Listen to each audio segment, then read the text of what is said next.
परमहंस श्री सनातन जी हर समय 5 वर्ष की अवस्था में रहते हैं और कोई वस्त्र नहीं धारण करते, दिगंबर। दिग माने दिशाएं, दिशाएं ही जिनकी अंबर है, अर्थात नग्न अवस्था में रहते हैं।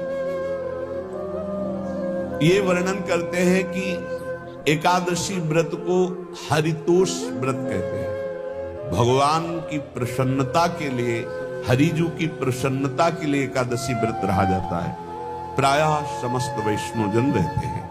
जो रसिक जन प्रियाजू के चरणों के अनन्य हैं, उनका एक ही व्रत है, श्यामा श्याम की 8 पहर उपासना करते हुए अपने मन वृत्ति को श्यामा श्याम में समर्पित करना। पर जो एकादशी व्रत रहते हैं परम धन्य है, वो हरितोष व्रत है। अब एकादशी व्रत का नियम क्या है और कैसे एकादशी व्रत का फल मिलता है, कई बार चर्चा हुई। बहुत सुंदर शास्त्र प्रमाण के अनुसार श्री सनातन मुनि बोल रहे हैं, जिसे एकादशी रहनी हो और एकादशी का फल प्राप्त करना हो, उसको 3 दिन, एक तो दशमी और एक द्वादशी और फिर बीच में एकादशी, उसको 3 दिन संयम में रहना होता है, तब बीच की एकादशी का उसे फल प्राप्त होता है। जिसे एकादशी व्रत रहना हो, उसका नियम है कि दशमी के दिन कांसे के पात्र का त्याग करें। वैष्णव सिद्धांत है कि कभी जिसमें मांस बना उस रसोई का भोजन न ग्रहण करें। मसूर की दाल, चना की दाल, कोदों और कोई भी शाक, शहद, दूसरों का अन्न, दोबारा भोजन और मैथुन, ये दशमी के दिन त्याग दें। एक बार दशमी के दिन भोजन करें 24 घंटे में, क्योंकि एकादशी रहना है। कांसे का पात्र, जिस रसोई में मांस बना उसके भोजन का त्याग। मसूर की दाल, चना, कोदो, शाक, मधु अर्थात शहद और दूसरे के द्वारा दिया हुआ भोजन और दोबारा भोजन और मैथुन क्रिया, इनका दशमी के दिन कभी भी प्रयोग ना करें। इन 10 वस्तुओं से वैष्णव दूर रहे दशमी के दिन। फिर एकादशी के व्रत में, ये पीछे तो हम वर्णन कर ही चुके हैं, कहीं नहीं आया यहाँ कुटू का कचौड़ी पकौड़ी और सिंघाड़ा का हलवा और सावा, ये दुनिया के खीर और सब। एकादशी के दिन किसी भी तरह की गेम आदि क्रीड़ा ना खेलें। जैसे अब आज व्रत है तो बैठे हैं अपना मोबाइल में गेम खेल रहे हैं, ऐसा कोई भी क्रीड़ा नहीं। द्यूत क्रीड़ा, किसी भी तरह का गेम, ये सब खेल नहीं। एकादशी के दिन उपासक को चाहिए कि वो किसी भी तरह की क्रीड़ा, मनोरंजन बिल्कुल नहीं, नींद नहीं लेनी उसको, न दिन में न रात में। एकादशी व्रत, और प्रायः पुराने महापुरुषों ने ऐसा किया है। रामदास जी डाकोर के रात में जाते थे, रणछोड़ भगवान के यहाँ कीर्तन करते थे जाकर। तभी तो भगवान उनके कीर्तन पर, उनकी भक्ति पर रीछ कर गाड़ी में बैठकर उनके साथ आए थे। पूरी रात जगकर कीर्तन करना, और दिन में तो सोना ही निषेध है। पान खाना निषेध। राधे राधे।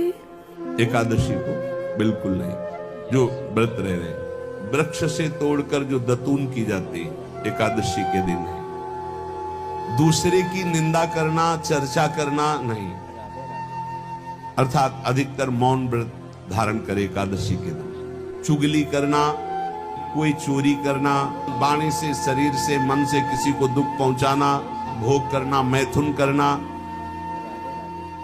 किसी के ऊपर गुस्सा करना, झूठ बोलना, एकादशी के दिन ये नहीं करना चाहिए। एकादशी को एक बार कुछ फलाहार शुद्ध, अगर आपके पास कोई व्यवस्था नहीं तो थोड़ा दूध है, जल है, ऐसे आप लेकर, या थोड़ा सा फल ले, थोड़ा सा फल लेकर के प्राण पोषण, एक दिन में मर नहीं जाओगे। कितने तो निर्जला एकादशी रहते हैं, हर एकादशी निर्जला। पूज्य श्री मथुरा दास जी निर्जला ही रहते थे हर एकादशी। चलो भैया आपकी सामर्थ्य नहीं, जल 2-4 बार ले लो, एक बार थोड़ा सा दूध और फल ले लो, चल जाएगा काम, प्राणों का पोषण हो जाएगा। ये आचरण न करे और एक बार कुछ आहार ले ले, वो भी शुद्ध भगवद अर्पित प्रसाद। फिर द्वादशी को कांस के पात्र में द्वादशी को भी भोजन न पावे। जिस रसोई में मांस बनाओ उसमें आहार न ले, किसी भी तरह का नशा द्वादशी को न करे, शहद न पाए, तेल के बने पदार्थ। कृपया करके वीडियो को स्किप ना करें, वीडियो को पूरा देखें। राधे राधे। न पाए, मिथ्या भाषण न करे और बहुत शरीर का व्यायाम न करे, बहुत थकावट वाले कार्य न करे। दोबारा भोजन न करे, एक बार द्वादशी को भी भोजन पवित्र। मैथुन न करे, जिसका स्पर्श नहीं किया जाता है ऐसे पदार्थों का स्पर्श न करे, और मसूर की दाल न खाए।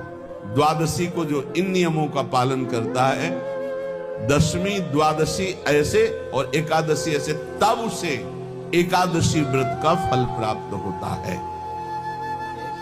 उपासक को चाहिए कि इन नियमों से व्रत का अनुष्ठान करे, मनमानी आचरण न करे। सबसे प्रार्थना जो एकादशी रहते हो, हरितोष व्रत इसे कहते हैं, भगवान की प्रसन्नता के लिए रहा जाता है, रहना चाहिए। जो अपनी आचार्य परंपरा में हैं, जैसे जिनका सिद्धांत है, पर रहने का सिद्धांत ये श्री सनत कुमार जी वर्णन, श्री सनक जी महाराज, ये सनत कुमार जी वर्णन की।